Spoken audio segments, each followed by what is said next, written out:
Hey guys, this is Katie behind Youth Jewelry and the Youth Company.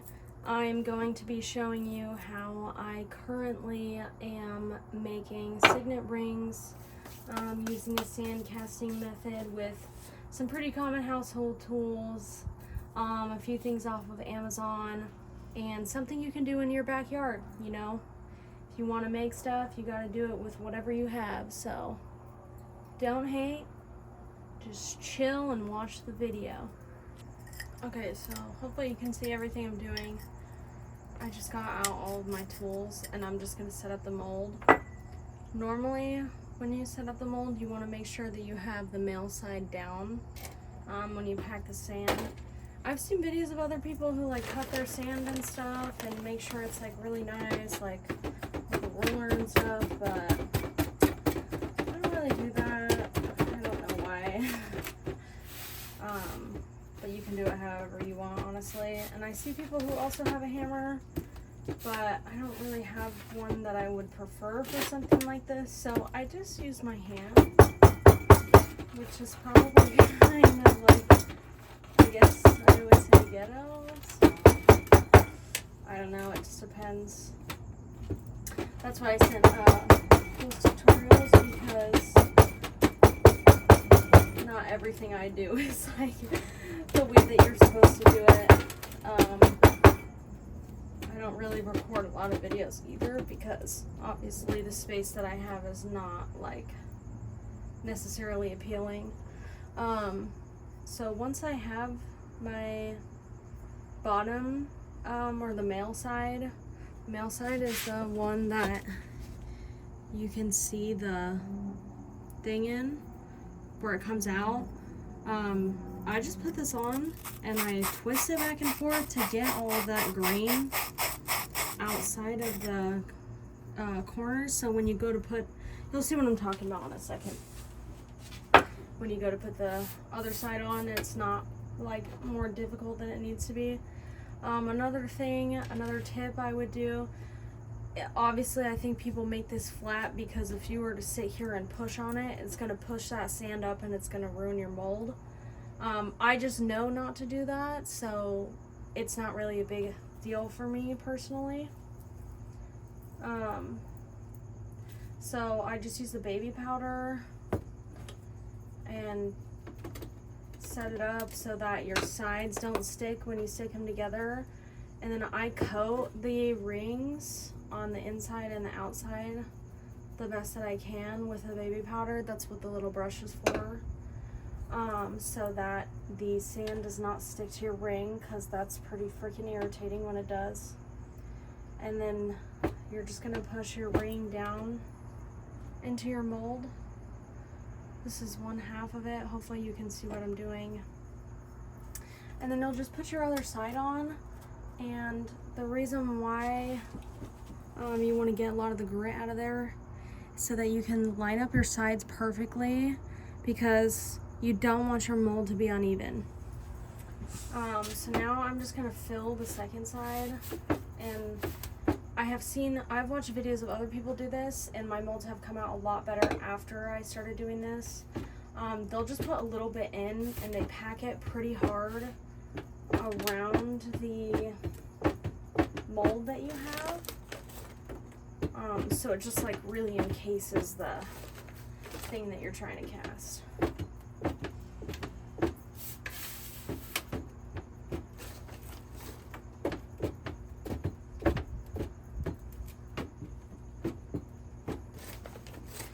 Yeah, it's all kind of like relatively the same thing.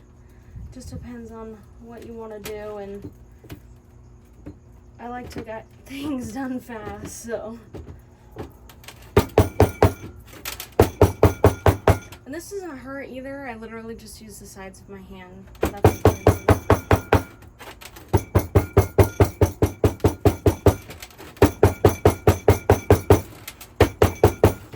and then I will push down my sides right here too at the hole opening, because when you take apart your mold, you don't want this stuff to fall out. You want it to be nice and packed down. But when you get ready to go open your mold, I found that the best thing to do is go from side to side like this. Do not twist it because you're going to be ruining your entire mold and design. So just give it a little shimmy. Usually works pretty well. Sometimes you'll get a little bit of lift in some of the stuff like you can see in here, but all you have to do is pat it back down and it will be perfectly fine. And it's a perfect example of what I'm talking about. You can't even really tell that anything happened. So your next step, I have a couple of random wires here for this specifically, and the end of this paintbrush thing. You want to carve your hole for where you're going to be pouring the silver in, and usually the bigger the better, because I think the silver cools like really fast, and that just might be like a personal problem. Could just be a torch that I use that makes that happen. But I have found that my casts come out very well when my pouring hole is super big. I've seen a lot of other people do it, and they can do it of all sizes, but I just prefer it this way, honestly.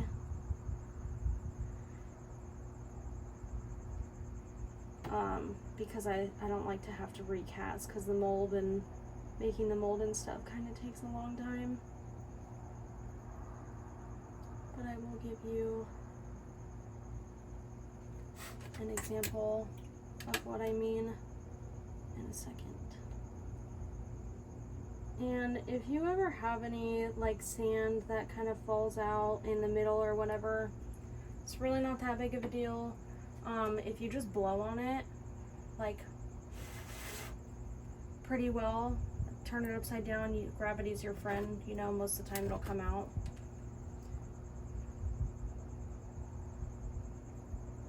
And then obviously you want your pouring holes on both sides to be relatively the same size, because you want it to pour evenly when it does end up pouring. And then this is when you'll take out the other side. Obviously you don't want to directly lift this side because it's going to push down and in and ruin your mold on this end. So sometimes you can just jiggle it out and it'll work, but that's usually what I use these little wires for, is I'll push up quite a bit and then I'll just grab the other side of it. Sometimes I have the middle of it that tries to come out. You can honestly always just pat it right back down and it works like pretty well. A lot of these things, if you get some like unevenness on the inside of the ring, that's something that can be filed out later. But just keep that in mind if that's something that you want to do or not. And if you want to spend the time doing it. And don't forget also, if you do have a lot of mistakes on the inside of the band here, anywhere in here, if you were to try and grind it out, you would lose some width. So if you have like a size 8.5 and you have a lot of damage on the inside of this and you're trying to thin it out, it would turn into a size 9 or something by the time you're done with it. Hopefully that makes sense. And then another major thing is you cannot forget your exit holes for like the spare, for like air to escape. If you do forget, your mold most likely won't come through, because there's going to be a gas bubble trap somewhere. So just make sure that you put that all the way in, all the way through to the mold, inside of the ring. And this part does not matter, so it really doesn't matter if it's like ugly or not. It's not going to be cast in silver, so it does not matter at all. Okay, so I'm just going to show you in a little bit closer of Hopefully you can see. I only cast at night because it's so hot where I live. And you're not supposed to cast indoors because like carbon dioxide or whatever, carbon monoxide, I don't know what it's called. But the flames and juices, whatever that these torches light off, you don't want to be inhaling. So hopefully you can see pretty well. So now that I'm good to go, I have my exit holes, I have this, my mold looks good.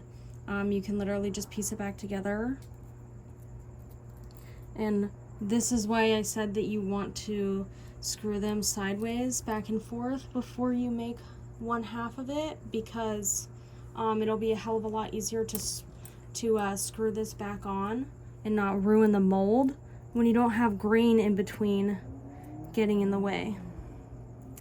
And obviously there are some give, you know, with everything. You're not going to ruin something completely if you just make a tiny little mistake or you move it a little bit.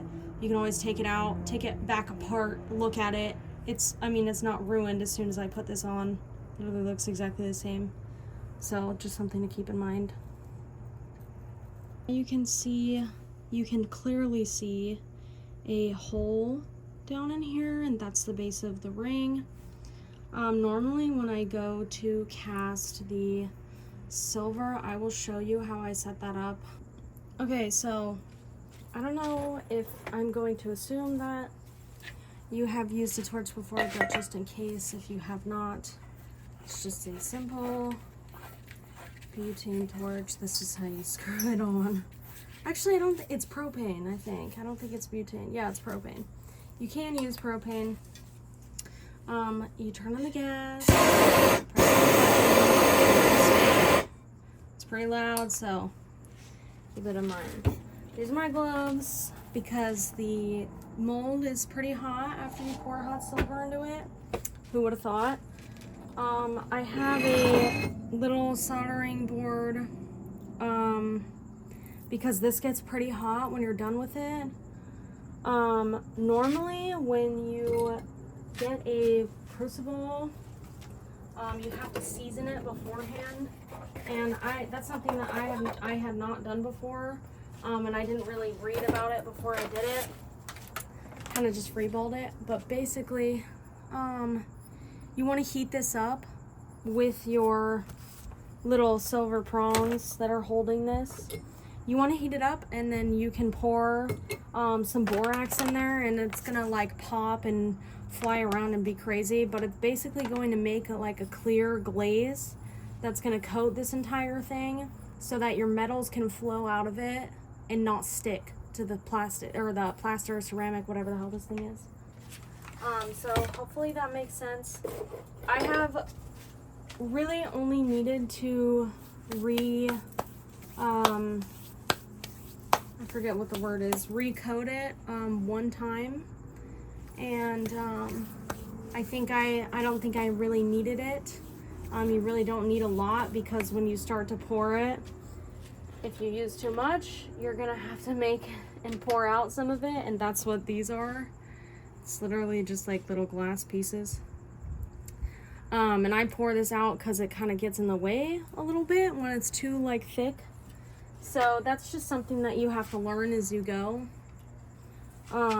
But when I set up this mold to cast, I will normally put, let me just grab the light to see if I can show you. I will normally put the side that has the most sand away from me, because when I pour it, I want it to go directly into the hole, and I have noticed that this is what works best for me. Instead of going this way, because if you were to go this way, when you pour it, you're mainly pouring against the grain, the way that it ends up pouring. So let me see if I can try and explain this to you. So when you take this and you go to pour it, you're going to be pouring it onto the sand. If you were to have it this way instead, because of how it sits, you're going to be pouring it directly into the hole. So hopefully that makes sense. And that is just personal preference. If you completely disagree with that, whatever you want. So I have also heard that you're supposed to heat up the little crucible before you put silver in it. I don't do it that way. It really just depends on user, what you want to do. So I'm going to start heating it up, and I'm just going to cut the video because it takes a long time, and I'll start recording again when it starts getting serious.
Sure you saw everything in action, but also you definitely do not want to breathe that smoke in because it stinks, and I think it's bad for your lungs. So you can wait for it to cool down if you want. I'm pretty impatient. That's what the gloves are for. So I will usually just take it right apart, just to see. Most of the time these come through almost perfect. Sometimes they don't. Sometimes you get lucky, sometimes you don't. My parents' dog also chewed the fingers off of my gloves, so you know how it is. Okay, final. Oh, look at that. Okay. Special techniques get you a perfect cast every time. So there's our final. I also always have a cup of water out here. I guess you should have a fire extinguisher if you really want one. That would be good torch practice. But any of this black stuff that you see, this is not reusable. It will not stick together. So you just want to make sure that you discard that. And that's about it. So I will come back to you when I pull that thing out of the water and this is all sorted. Okay, so this is what we have. Usually clean the sand out. Sometimes it can still be pretty hot when you take it out of the sand, so definitely be careful because that shit is not good. You do not want to burn. But this is what we got. I have seen some people take off this excess with bolt cutters. Unfortunately, I do not have a pair of bolt cutters, and also I'm scared. So the only downside I have come across with making your entrance hole so big is that obviously you have to chop and file this. When you do chop and file this, if I end up recording it, you do not want to cut it too short, because if you were to cut it down here, obviously you're going to be cutting off part of your ring. So you just want to make sure that you are being mindful of the space that you have, and keep in mind the ring shape that you want to have. If you do cut it off, sometimes you can fill it with solder. It really just depends on your skill set and something if you're willing to do it or not. And if you don't like it, honestly, you can always recast it. This is just like my personal preference and the way that I like to do things. This one is pretty easy. You can just cut this off with like simple wire cutters. But this one, you will have to saw it off basically, just with a jeweler's saw, and then you can file everything off. And then I will normally solder the bezel first onto this, and then I will cut out my hole, and the hole is so that the facet can sit. And also, if you want to cut out a little bit of weight, normally people would do that in lost wax casting in this section here on the inside, also where they carved the hole. Unfortunately, that's not really something that I have been able to figure out how to do in sand casting, so I just do that after the fact. Silver is a little bit more forgiving sometimes than wax is, so if you were to, like, I don't know, mess up on your sanding, sometimes I will leave the wax a little bit thicker than what I actually want for my sand casting ring, so that I can file some stuff down and not lose any like weight or depth. For example, you get a little excess here. If you were to get a lot of excess on the inside, that's something that you would have to sand down, and you would theoretically lose a little bit of size when you do that, so just keep that in mind. But as of right now, that is the process, and this XX silver will either be recycled or given back to the person that I got it from. So that's it.